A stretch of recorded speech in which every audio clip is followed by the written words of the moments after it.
Mr. Frazier said that that letter went out to, and he read a little bit of the letter, and it went out to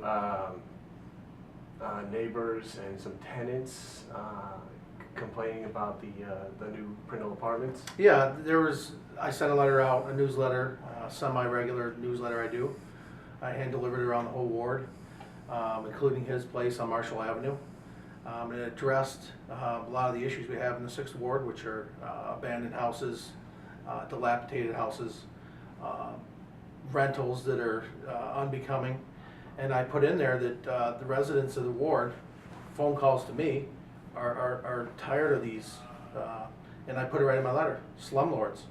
So he may have taken offense to that, it sounded like he did. He had some good points about Prindle Avenue Apartments, and how I addressed his, I think I used the word riffraff, people around that neighborhood. These are calls that come to me from constituents in my ward. And particularly people hanging out in front of the Prindle Avenue Apartments. They might not live there, but I'm getting calls from neighbors saying, who are these people on the front steps making noise in the middle of the night? Mr. Frazier said that I've never addressed him. That's true.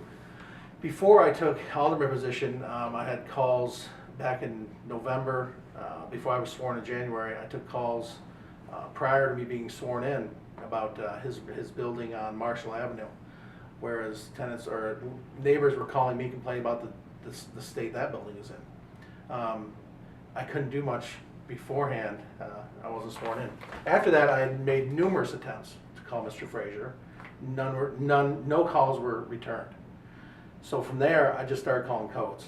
And the codes office has been dealing with his properties on Marshall Avenue. There's a long list of problems there. I didn't get a call from him until after he got my newsletter. So I guess not returning my calls previously was okay until he got my newsletter. Then he wants to talk. He said he was available Friday, this past Thursday and Friday. I was not. I got home late Friday. He never told me when he would be available, either this weekend or today.